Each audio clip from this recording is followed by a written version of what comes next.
Hello friends, Ashoka IAS में आपका स्वागत है। फ्रेंड्स, आज हम जो है राज्य व्यवस्था से संबंधित डिस्कशन करने जा रहे हैं। पीवाईक्यू 2014 का 2013 का हमने एनालिसिस कर लिया था। एनालिसिस का मतलब हमने किस तरह से आगे आपको तैयारी करनी है, इस विषय में हमने चर्चा कर ली। डिटेल्ड एनालिसिस तो हम बाद में लेकर के आएंगे 2025 से 1979 तक का, ठीक है। तो परेशान मत होइएगा, आप लोग आराम से तैयारी करिए, हम आपके साथ खड़े हुए हैं, ठीक है। अभी हम लोग नए हैं तो आप लोगों का सपोर्ट जरूरी है, क्योंकि इतना अच्छा मटेरियल आप हमारे जो है चैनल को पूरी तरह से देख लीजिए।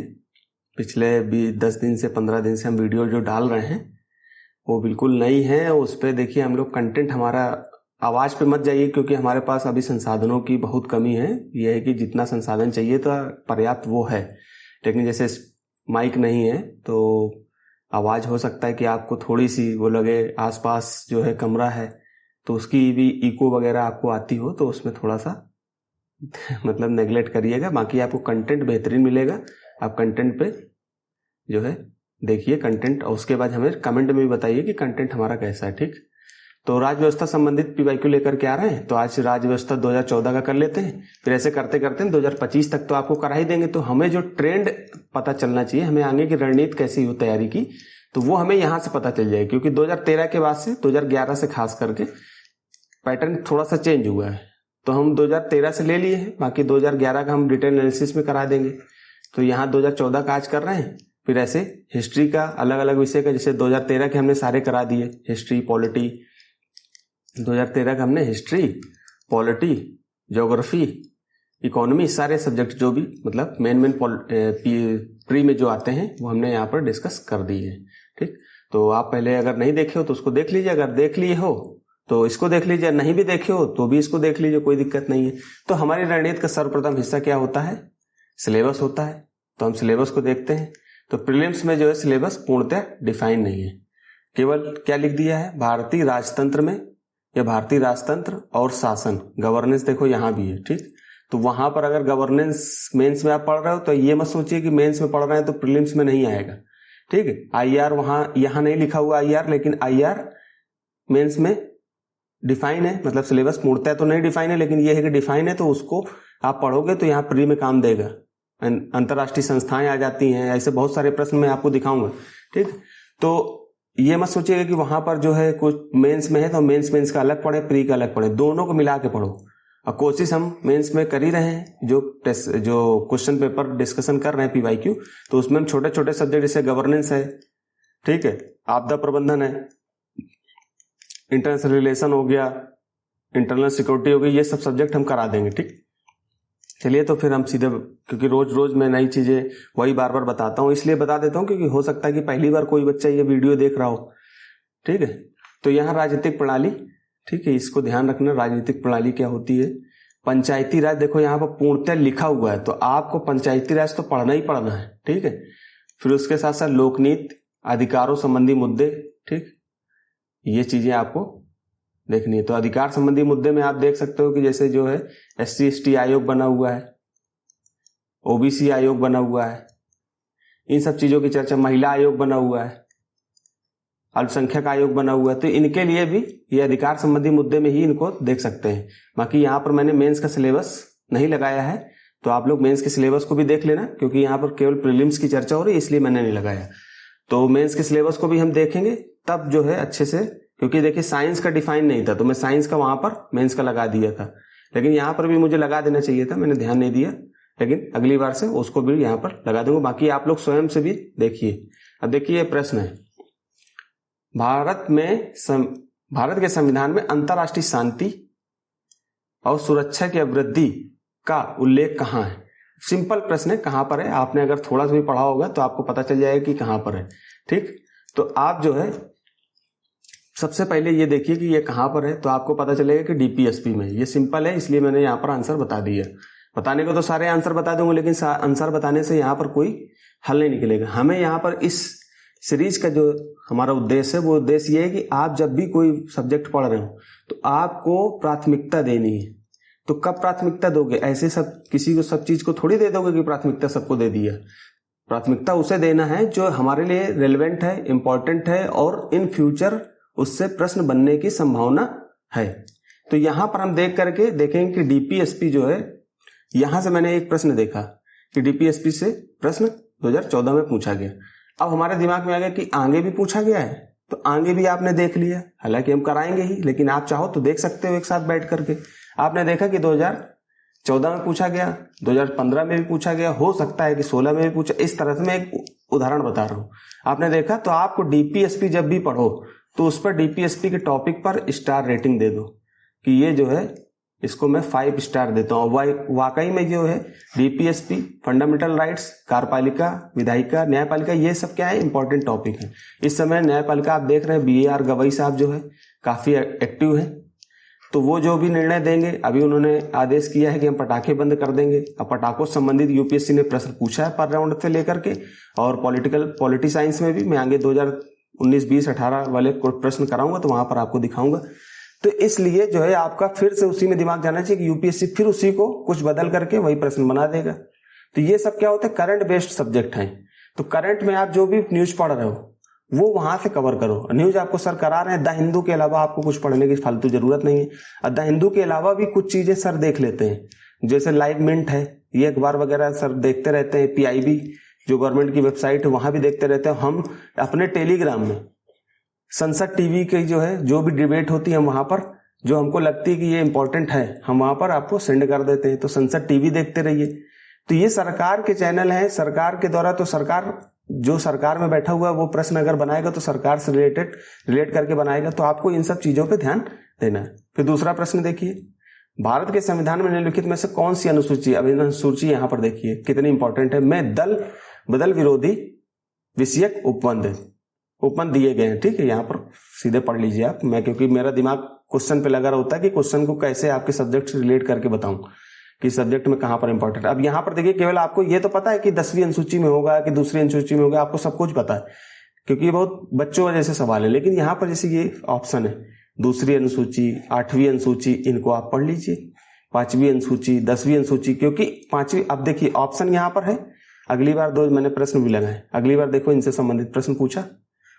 ये देखिए 2023 में 5वीं अनुसूची और 2022 में अनुसूचित क्षेत्र, पता है आपको। देखिए यहाँ पर प्रश्न पूछ रहा है कि नहीं पूछ रहा है। अब आप देखिए कि आप सोचो कि यहां से कहां, यहां पर तो केवल मतलब दल बदल के बारे में पूछ रहा है, तो आपको दल बदल, तो यहाँ तो आंसर पूछ रहा है ना, तो आंसर में तो यहाँ दल बदल 10वीं अनुसूची में आपने देख लिया, तो आपने तुरंत देखा कि इसको दल बदल को जाकर के पढ़ना है, तो आपने तुरंत उठाया 1985 का 52वां संविधान संशोधन अधिनियम मैंने पढ़ लिया। ठीक, अब 52वां संविधान संशोधन तो पढ़ लिया, लेकिन 5वीं अनुसूची भी तो पढ़ लो, दूसरी अनुसूची तो पढ़ लो, 8वीं अनुसूची तो पढ़ लो। जब आप इनको पढ़ लोगे तो अगली बार फिर 2022-23 में प्रश्न बना, 22 में बना, ये देखिए 22 में लिखा हुआ है मैंने, फिर 23 में बना, देखिए बना 23 में क्वेश्चन मैंने, देखिए यहां पर लगाया कि नहीं लगाया। कि ये क्यों लगाया, चाहता तो ना लगाता, इसलिए लगाया कि आप देखो तो कि प्रश्न कैसे बन रहे हैं, आपको समझ में भी तो आना चाहिए कि प्रश्न कैसे बन रहे हैं। तो इसलिए मैंने लगाया इसको, कि मैंने सवाल संख्या भी दे दी यहां पे, तो इसलिए मैंने यहां पर आपको बताया है, दिखाया, समझाया है, तो आप इसको ध्यान में रखिए। ठीक, अब यहां से हमको ये ध्यान रखना है कि हमको अनुसूचियां अच्छे से पढ़नी है, क्योंकि रिपीट हो रही हैं। 2022 में रिपीट हुई, 2023 में रिपीट हुई। फिर उसके बाद निम्नलिखित में से कौन सी सबसे बड़ी संसदीय समिति, तो पहले आपको संसदीय समिति के बारे में तुरंत पढ़ना है। जब भी आप पढ़ो संसदीय समिति खोलो, PYQ ही पूरे लगा डालोगे, मतलब उसकी थीम के आधार पे, तो आपका पहली बात तो जो भी बुक पढ़ोगे वो बुक आपकी कंप्लीट हो जाएगी। फिर उसके साथ साथ बुक के साथ साथ में क्या हो जाएगा, आपके सारे टॉपिक कंप्लीट हो जाएंगे। फिर उसके बाद क्या होगा कि आपको दिशा मिल गई। फिर तीसरी चीज क्या, आपका सिलेबस रिवाइज हो गया। कितनी कितनी चीजें हो रही, और उसके बाद में स्मार्ट स्टडी भी हो गई कि हम एक तरफ से गधे की तरीके नहीं पढ़ रहे हैं, हम एक लाइन से नहीं पढ़ रहे हैं, हमने इंपॉर्टेंस के आधार पर टॉपिक्स को पढ़ा। अब यहां पर आपको पता है एक संसदीय समिति सबसे बड़ी समिति, आप बता दोगे सीधे कि प्राक्कलन समिति है, लेकिन प्राक्कलन समिति हमको थोड़ी पढ़ना है, हमको तो ये देखना है कि समितियां क्या होती हैं। तो सारी समितियां हमने लोक लेखा भी पढ़ ली, सरकारी समिति भी पढ़ ली, प्राक्कलन समिति भी पढ़ ली, याचिका समिति भी पढ़ ली। अब पता चला कि 2013 में फिर से रिपीट हुआ क्वेश्चन, हमने यहाँ लगा दिया। 2013 में रिपीट हुआ, 2014 में ये पूछा गया प्रश्न, तो 2013 में आपने देखा होगा, तो 2014 में आपको रिपीट करेगा प्रश्न। 2014 में ये देखो 13 में रिपीट किया, अब इसमें क्या संसदीय समिति आपने पढ़ी, अब संसदीय समिति के बारे में पूछ लिया। तो मैंने यहाँ पर टॉपिक क्या है, यहाँ पर संसदीय समिति। संसदीय समिति आपने अच्छे से पढ़ ली, उसके साथ इनको भी पढ़ लिया और क्वेश्चन रिपीट हो रहे हैं। अब बताइए कैसे आप कहते हो कि यूपीएससी टफ है? टफ है, बिल्कुल टफ है। आप बिल्कुल क्वेश्चन मार्क लगा सकते हो कि सर आप कैसे इसको सरल बोल सकते हो, टफ है। लेकिन आप स्मार्ट तरीके से अगर तैयारी करोगे तो यूपीएससी इतना मौका आपको देती है कि आप जो है आराम से पेपर निकाल लोगे। ठीक है, तो इस तरह से आप तैयारी करोगे तो आपका आराम से सिलेक्शन हो जाएगा, बिल्कुल परेशान होने की जरूरत नहीं। फिर इसके बाद निम्नलिखित कथनों पर विचार कीजिए। संवैधानिक सरकार क्या होती है? तो पहले तो ये पढ़ो कि संवैधानिक सरकार क्या होती है, संविधानवाद क्या होता है, विधिक सरकार क्या होती है, विधिका शासन क्या होता है। ये सब जो है इंपॉर्टेंट टॉपिक है, क्योंकि आप लोकतंत्र में हो। फिर लोकतंत्र क्या है, राजतंत्र क्या होता है, इन सब चीजों को पढ़ो। फिर यहाँ पर देखिए बिल्कुल अप्लाइड फॉर्म है। ये किसी बुक में जाकर के आप जितनी बड़ी बड़ी बुक्स हैं इनमें नहीं मिल पाएगा डायरेक्ट। आपको ये चीजें स्वयं से पीवाईक्यू से निकलेंगी, कॉन्सेप्ट लगाना पड़ेगा, वर्तमान संदर्भ में चीजों को पढ़ना पड़ेगा, तब जाकर के ये चीजें निकल के आएंगी। जो राज्य, मैं यहाँ प्रश्न के ऑप्शन को पढ़ता हूं, जो राज्य की सत्ता के हित में व्यक्ति की स्वतंत्रता पर प्रभावकारी प्रतिबंध लगाती है। जो व्यक्ति स्वतंत्रता के हित में राज्य की सत्ता पर प्रभावकारी प्रतिबंध लगाता है। अब आपको यहाँ पर कॉन्सेप्ट है, अब ये कॉन्सेप्ट अगर क्लियर नहीं होगा तो क्वेश्चन ही नहीं कर पाओगे। तो पहले जाकर संवैधानिक सरकार पढ़ो क्या है, अगली बार इससे फिर रिपीट होगा, रिपीट हुआ है क्वेश्चन। ठीक, तो इसलिए मैं बता रहा हूं कि आपको संविधानवाद पढ़ना है। ये शब्दावलियां हैं, नेट में खोज कर पढ़ो। अब तो एआई आ गया है, चैट जीपीटी है, ठीक, जेमिनी है, ग्रोक है, आप उनका सहारा लो ना, डीप सीक है, आप जाकर के देखो उनको। वहां से किसी भी एआई प्लेटफॉर्म पे जाइए और इसके बारे में अंतर देख लो कि संवैधानिक सरकार, लिखित संविधान, संविधानवाद, विधिका शासन, ये क्या होते हैं। फिर इसके अलावा डालो लोकतंत्र क्या होता है। बाकी आप एनसीईआरटी पढ़ोगे तो वहां पढ़ाया जा रहा है, एनसीईआरटी हम भी पढ़ा रहे हैं। आप एनसीईआरटी की वीडियो हमारे देखिए, फिर देखिए धीरे धीरे हम, अभी थोड़ा समय कम मिल पा रहा है क्योंकि उत्तर लेखन पे हम ज्यादा फोकस कर रहे हैं, क्योंकि उत्तर लेखन से आपका कोर्स कंप्लीट कराना है मुझे, तो मुझे फोकस वहां पर करना पड़ रहा है। एनसीईआरटी बीच बीच में मैं ला भी रहा हूं। इस तरह से आप तैयारी करोगे तो आपका आराम से सिलेबस कंप्लीट हो जाएगा। फिर देखिए यहाँ पर निम्नलिखित में से कौन सा मंत्रिमंडल सचिवालय, अब इससे पूछ रहा है। तो मंत्रिमंडल सचिवालय क्या होता है, पहले आपने इसको पढ़ लिया, अगली बार हो सकता है इससे फिर कुछ घुमा के पूछ ले। फिर यहाँ पर ऑप्शन दिए, इन्हीं ऑप्शन को घुमा के पूछ लेगा। तो ये चीजें आपको ध्यान में रखनी है कि हमको, अब ये देखिए ये ऑप्शन है, अब ये ऑप्शन खत्म नहीं हुए, कम हो गए संख्या। हो सकता है यूपीएससी अगली बार इसको फिर से घुमा के दे दे। तो ये छोड़ना नहीं है कि आप यूपीएससी ऐसे प्रश्न नहीं पूछ रहे तो इनको छोड़ देते हैं।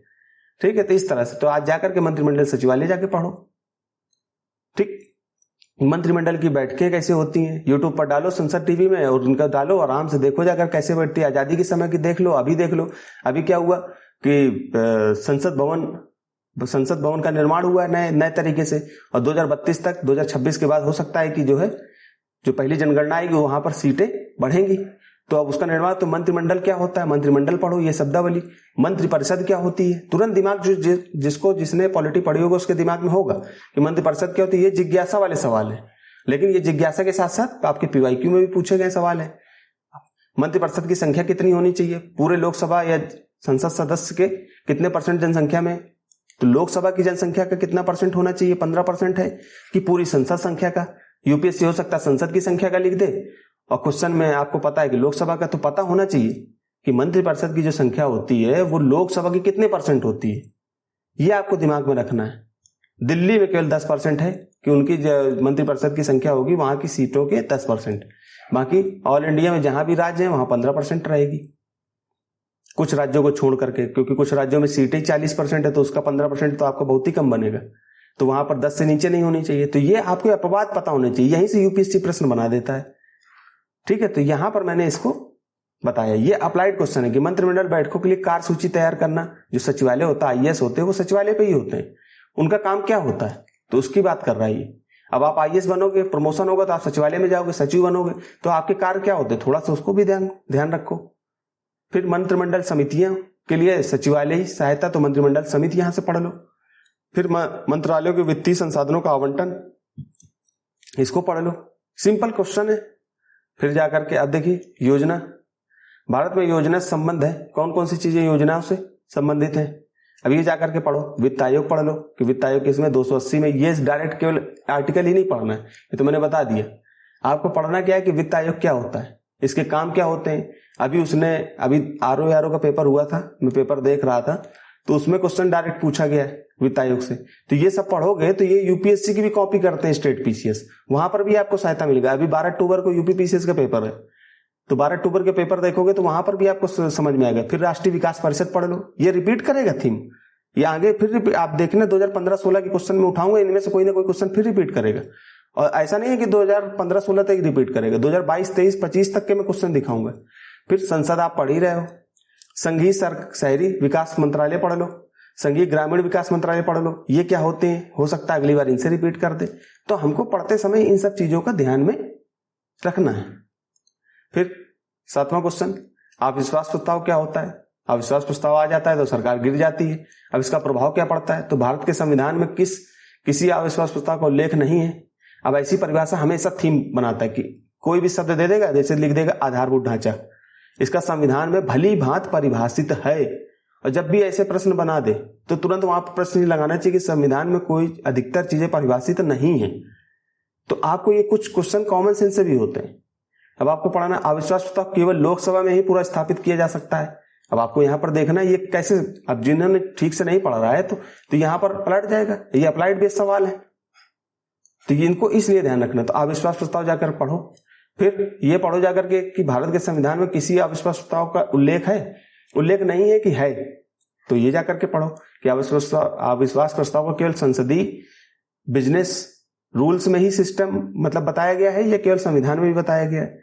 फिर ये केवल लोकसभा में भी लाया जा सकता है कि राज्यसभा में भी लाया जा सकता है। ये सब चीजों को ध्यान रखो।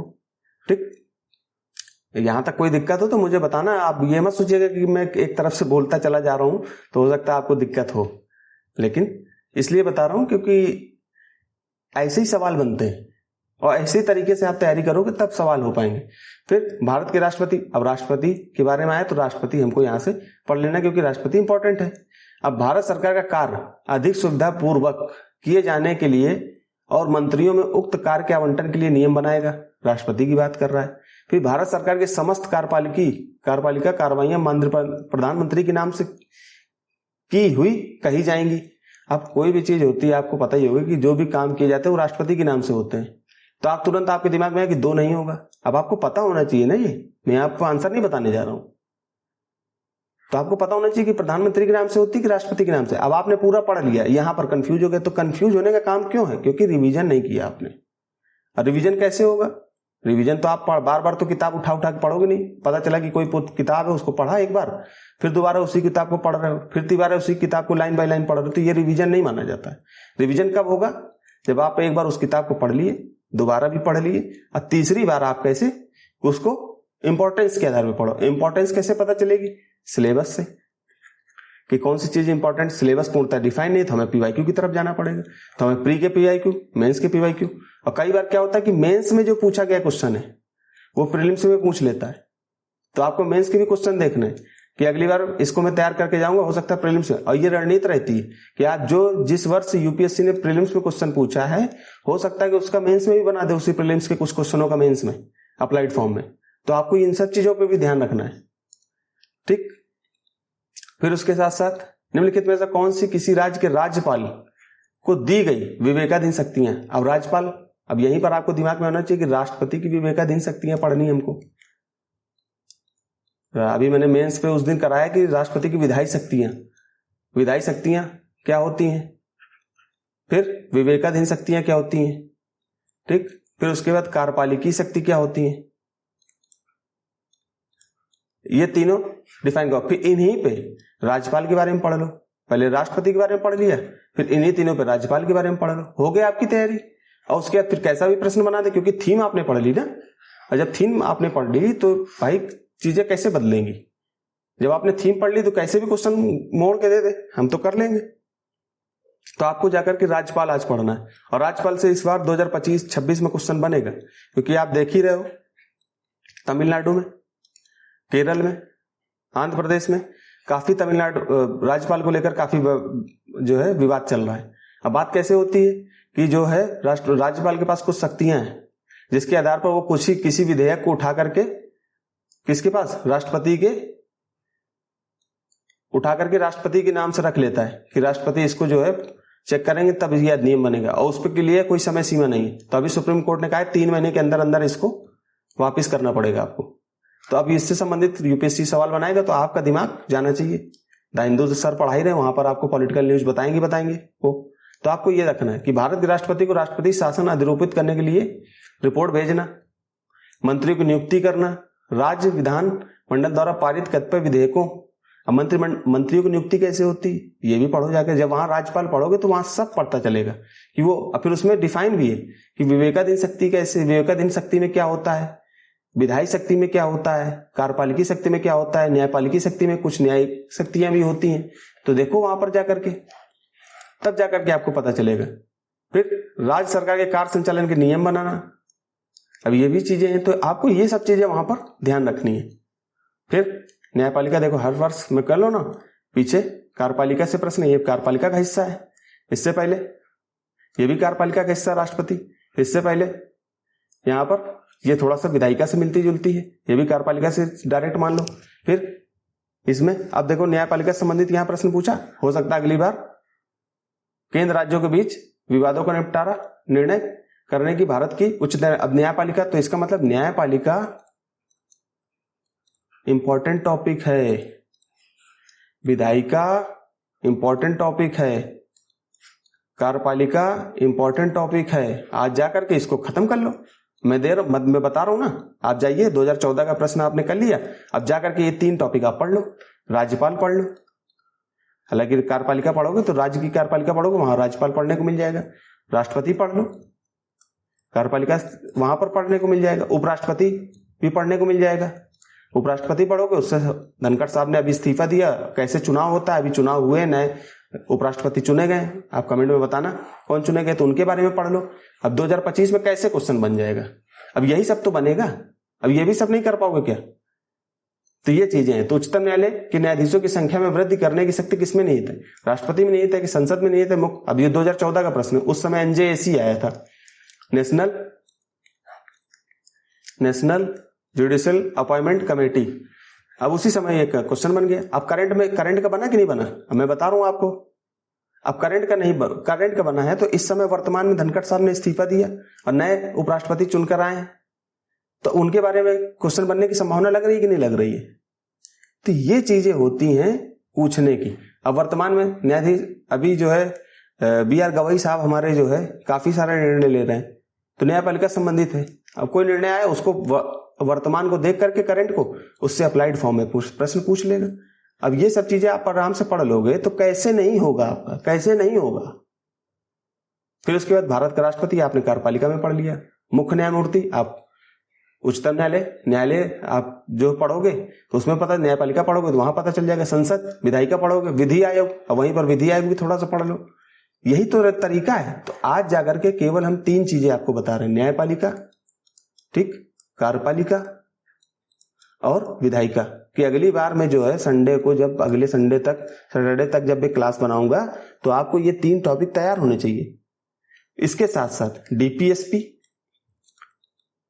इसको नीति निदेशक सिद्धांत बोलते हैं, directive principle of state policy, राज्य के जिन बच्चे जो ग्रामीण क्षेत्र के उनके लिए बता, राज्य के नीति निदेशक सिद्धांत, ठीक, ये अब इसको आपको पढ़ना है जाकर के।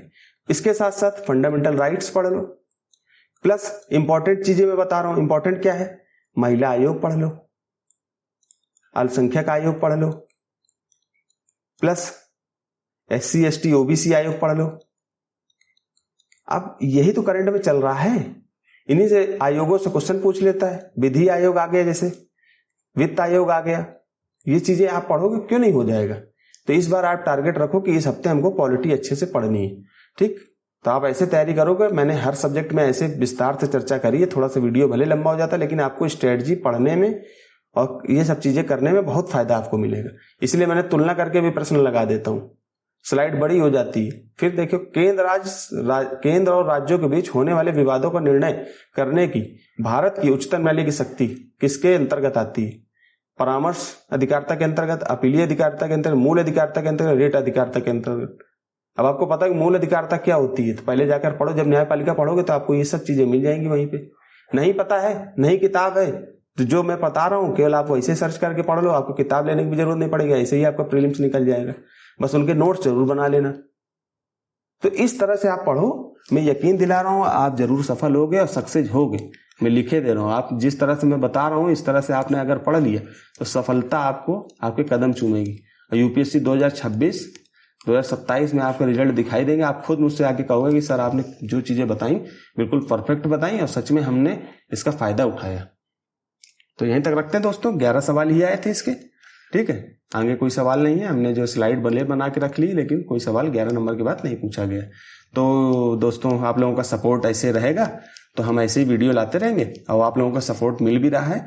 100-300 सब्सक्राइबर हमारे 20 दिन में हो गए, तो ये कम नहीं है, हमारे लिए बहुत बड़ी उपलब्धि है कि 150, 200, 300 लोगों ने हम पे विश्वास किया। और इन 150, 200, 300 लोगों का विश्वास मैं कभी तोड़ूंगा नहीं। मैं उस तरह का व्यक्ति नहीं हूं कि आप हमारे साथ इतना सपोर्ट कर रहे हैं और मैं पीछे हट जाऊं। जब तक दम होगी आपके साथ हमेशा खड़ा हूं, ठीक है। तो दोस्तों फिर हमारा टेलीग्राम चैनल है अशोका IAS के नाम से, आप इसमें लिंक दिया हुआ है, आप तो जा करके उसको देखो। हमारा व्हाट्सएप ग्रुप है, उसमें जुड़िए, इंस्टाग्राम है, फेसबुक है, सब में जुड़ जाइए। और सबसे जुड़ने के बाद वहां से आपको किसी भी प्रकार की कहीं पर समस्या हो हमसे बोलिए। बस हाँ, यहाँ पर यह है कि अभी हम लोग न्यू हैं तो थोड़ा आप लोगों की जो है सपोर्ट की जरूरत है। आप लोग सपोर्ट करोगे तो आप खुद ही समझ में आ गया होगा इतने दिन में कि हम कचड़ा पढ़ा ही नहीं रहे हैं, हम आपको इतनी बेहतरीन चीज दे रहे हैं कि आप इस तरह से पढ़ाई करोगे तो आपका आराम से हो जाएगा सिलेक्शन, ठीक है। तो हम भले थोड़ा तो समझाने में दिक्कत आ जाए या कहीं पर कोई दिक्कत, लेकिन आपको सॉलिड चीजें देंगे जो आपके काम की होगी। अभी मैंने निसार से वीडियो बनाया कल, तो निसार सैटेलाइट पे वीडियो बनाया, वो निसार सैटेलाइट पे वीडियो आप देखोगे, हो सकता है मुझसे अच्छे वीडियो बना के दी है, लेकिन आपके काम आपको देखने में तो बड़ा अच्छा लगेगा। आप मोबाइल है, नेट फ्री है, आराम से देख रहे हो घंटे भर, लेकिन हमने जो बताया 20, 30, 40 मिनट में, आप उसको जो है पढ़ोगे तो आपके काम की चीजें। मैंने उसमें प्रीलिम्स कितने क्वेश्चन करा दिए, उसमें मेंस में बता दिया कि कैसे क्वेश्चन, और मेंस का यहां तक बता दिया किस टाइप का प्रश्न बनेगा और किस टाइप से आपको लिखना है, और उस पर प्रश्न मैंने खुद दिखाया, मैं कल उसको बना के भी आपको दूंगा। तो आप बनाकर लिख के दूंगा तो आप उससे भी प्रैक्टिस कर सकते हो कि इस तरह से क्वेश्चन आएगा। और दूसरी बात यह कि अगर आपको थोड़ी समस्या हो तो आप स्पीड बढ़ा करके भी वीडियो देख सकते हो। तो जहां मेरी वीडियो 30 मिनट की है तो वहां आपको 1.5, 1.75 में या 2 में लगाकर देखोगे तो आराम से आपका मुश्किल से 10 मिनट 15 मिनट में हो जाएगा। तो कभी कभी स्ट्रेटजी बताने में वीडियो लंबी हो जाती है, तो थोड़ा सा आप लोग सपोर्ट करिए, हम आपके साथ खड़े हैं। और दोस्तों ऐसे ही आप लोग सपोर्ट कर रहे हैं, बहुत बहुत धन्यवाद आपका। आप ऐसे सपोर्ट करते रहेंगे तो हम आपके साथ हमेशा खड़े हैं, और अब वैसे भी हम आपके साथ खड़े हैं। कभी कोई दिक्कत समस्या हो तो आप हमसे जितने भी चैनल मैंने बताए वहां पर संपर्क कर सकते हो, ठीक। तो यहीं तक रखते हैं दोस्तों, धन्यवाद।